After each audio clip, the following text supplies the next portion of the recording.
La FRCA, le GDS, l'ARP et le CIRAD vous présentent Terre d'ici, spécial Rita Animal.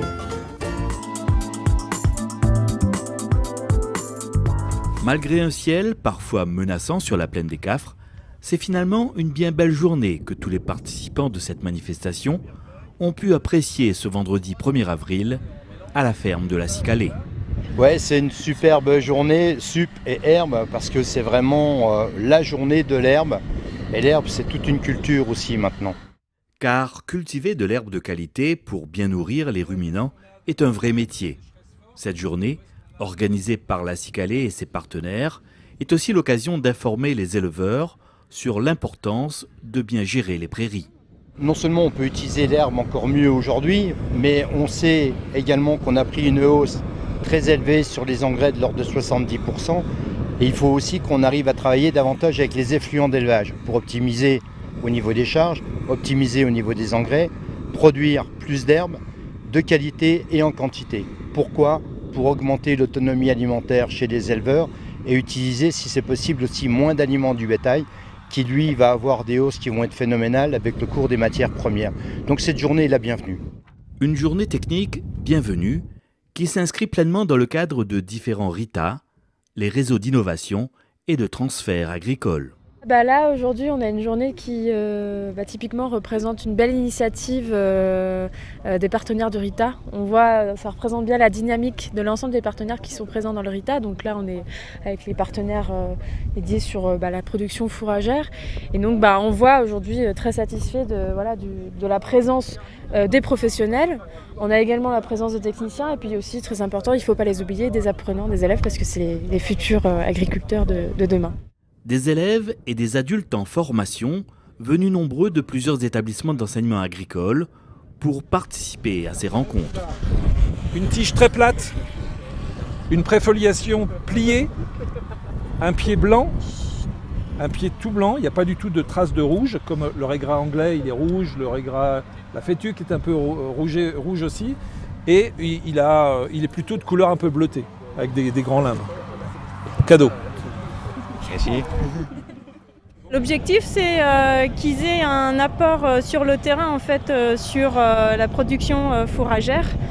Et l'objectif aussi, c'est que ça fait longtemps qu'on n'est pas sorti sur le terrain avec le Covid et qu'on a vraiment envie de profiter, en fait, du retour, d'être à l'extérieur et d'avoir vraiment la restitution des recherches qu'on puisse faire sur ces 2 années.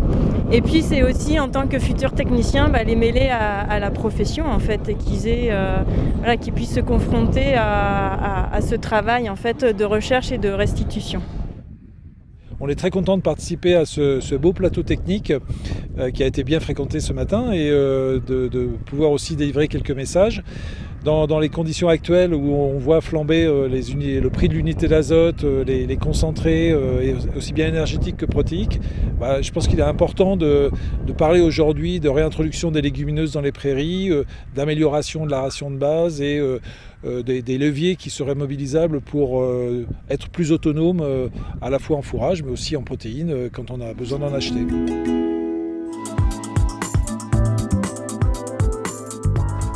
Plus que jamais, produire une herbe de qualité pour plus d'autonomie alimentaire des cheptels de ruminants est une priorité à La Réunion. Spécialiste du fourrage et du pastoralisme à l'Institut de l'élevage, Patrice Pierre rappelle les bonnes pratiques comme par exemple l'importance d'introduire des légumineuses dans la prairie. On s'est dit qu'il pouvait être intéressant de diversifier la végétation en allant chercher des espèces de légumineuses qui pourraient contribuer, alors d'une part à renforcer le potentiel de production, d'autre part à jouer aussi le rôle de moteur azoté, c'est-à-dire que quand on introduit par exemple du trèfle blanc dans des couverts, avec le trèfle blanc, on va être avec une espèce qui aura la capacité à fournir de l'azote à la graminée. Avoir des légumineuses, c'est aussi stabiliser quelque part la valeur nutritive du fourrage, parce que quand une graminée monte en épi, eh bien, la légumineuse va quelque part tamponner la baisse de valeur nutritive liée à la montée en épi.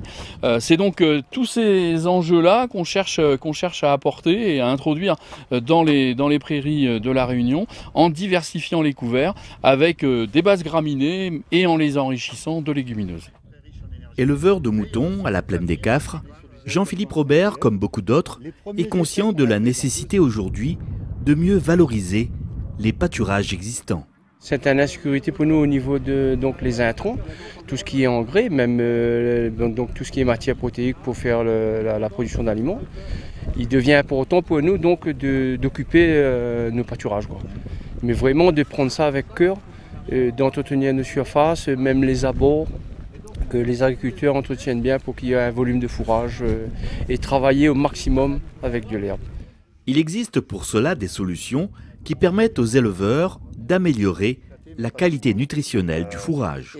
Donc il y a effectivement un certain nombre de pratiques à améliorer pour essayer d'améliorer cette valeur alimentaire. Donc ici, il y a plusieurs ateliers qui sont présentés, des ateliers qui permettent d'enrichir des prairies actuelles par des graminées tempérées qui ont une plus forte valeur ajoutée. Dans l'atelier qui est ici, là, ça va être le stade de récolte parce qu'en fait, une herbe, plus elle est vieille, moins elle sera bonne. Donc c'est de montrer qu'on a intérêt à être réactif dans les coupes. Bon, après, il y a la météo qui des fois nous empêche de récolter au bon stade. Mais voilà, le stade de récolte est aussi très important. Nous avons voulu montrer en fait l'intérêt agronomique en termes de valeur alimentaire et de protéines de faucher à des stades précoces. On a fait des analyses de fourrage et on a vu qu'en fait, à 4 semaines, à chaque fois qu'on fauche à 4 semaines, on avait des valeurs alimentaires qui étaient beaucoup plus riches que si on fauchait à 6 semaines ou 8 semaines. Voilà. Il faut également tenir compte du stade végétatif de la plante. Par exemple, en montaison, l'herbe sera beaucoup plus riche que si on se retrouve à un stade début épiaison, qui est ici, ou encore en stade épiaison. Le sursemis direct des prairies est également une solution fiable et efficace pour augmenter rapidement la qualité des pâturages. Là, l'éleveur il est gagnant, donc la prairie, elle se refait une bonne santé, quoi. Ouais, la prairie se refait une santé, il gagne en rendement, il aura plus d'herbe pour ses bêtes et de l'herbe de qualité en plus. Ouais. En plus, il y aura des légumineuses. Il y aura des légumineuses qui vont apporter des protéines et qui vont ramener de l'azote aux prairies en place, qui n'est pas négligeable à l'heure actuelle avec le coût de l'azote en ce moment. Voilà. Il faut qu'on ait un peu cet objectif d'être autonome sur la partie alimentaire de nos élevages, quoi. Et ça, c'est possible, c'est difficile? C'est très difficile, mais c'est possible, oui. Il faut qu'on tend vers une autonomie de plus en plus importante de notre production de fourrage sur l'île, déjà, et dans nos élevages pour diminuer les coûts, d'intrants, quoi.